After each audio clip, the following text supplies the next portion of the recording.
Friends, ప్రతి ఒక్కరికి చిన్న రిక్వెస్ట్ ఫ్రెండ్స్. ప్రతి ఒక్కరు వీడియో చూస్తున్నారు కానీ సబ్స్క్రైబ్ చేయటం లేదు ఫ్రెండ్స్. మీరు సబ్స్క్రైబ్ చేయండి ఫ్రెండ్స్. ఓ బట్టి విక్రమ్ మహారాజా, నీకు ఒక చిన్న కథ చెబుతా విను. సరిగ్గా సమాధానం చెప్పితే నిన్ను విడిచిపెడతా ఓ మహారాజా.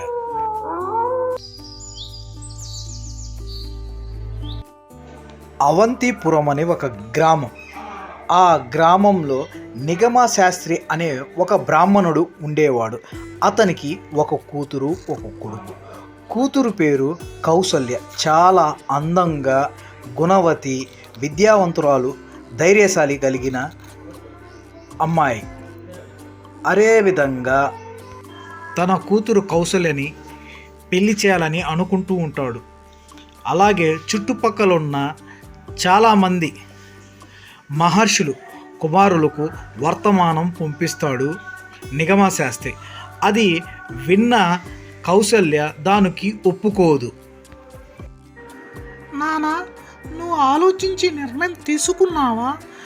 నన్ను పెళ్లి చేసి పంపించేస్తే నీ పరిస్థితి ఏంటి నానా? నువ్వు ఎలా ఉండగలుగుతావు చెప్పు నానా. ఆ తర్వాత నిగమశాస్త్రి అడవిలో ఘోర తపస్సు చేస్తున్న ఒక మహర్షి దగ్గరికి వెళ్ళాడు.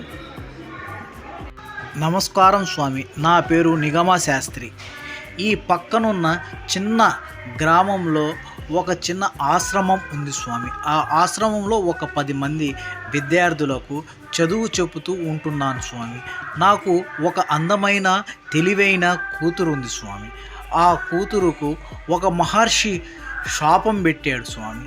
రాత్రి అయితే నా కూతురు బ్రహ్మరాక్షసిగా మారిపోతుంది. కానీ నాకు ఒక చిన్న కోరిక ఉంది స్వామి. నా కూతురికి ఎలాగైనా పెళ్లి చేయాలని కోరిక, కానీ అది సాధ్యం కావటం లేదు స్వామి. ఓ నిగమ శాస్త్రి, నువ్వు చెప్పిందల్లా నాకు అర్థమైంది. నీ కూతురికి శాపం పోయే మార్గం నేను చెప్తాను విను. రేపు ఒక యువకుడు, బ్రాహ్మణ యువకుడు నీ దగ్గరకు వస్తాడు. నీ కూతుర్ని వివాహం చేసుకుంటానంటాడు. అతనికి ఇచ్చి వివాహం చేస్తే నీ కూతురికి శాప విముక్తి కలుగుతుంది. అన్నీ సకాలంలో సర్దుకుంటాయి. నువ్వు ఆ పనిలో ఉండు. అలా చెప్పి మహర్షి అక్కడి నుంచి మాయమైపోతాడు. ఆ తర్వాత నిగమ శాస్త్రి ఆశ్రమానికి బయలుదేరతాడు. కౌసల్య రాత్రి అయితే రక్తపిశాచిలాగా మారిపోతూ ఉంటుంది.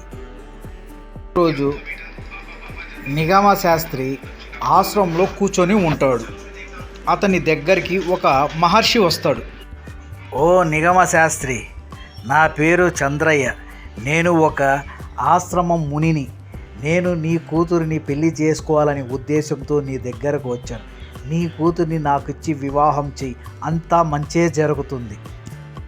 అలా ముని చెప్పిన మాటలను విని నిగమ శాస్త్రి తన కూతుర్ని చంద్రయ్య మహర్షికి ఇచ్చి పెళ్లి చేయాలని నిర్ణయించుకుంటాడు. నిగమ శాస్త్రి ఇంటికెళ్ళి తన అందమైన తెలివైన కూతురికి జరిగిందంతా చెప్తాడు. దాన్ని విన్న తర్వాత కౌసల్య పెళ్లికి ఒప్పుకుంటుంది.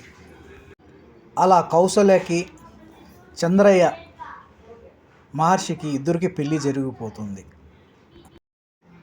ఓ బట్టి విక్రమార్క మహారాజా, కథ పూర్తిగా విన్నావు కదా.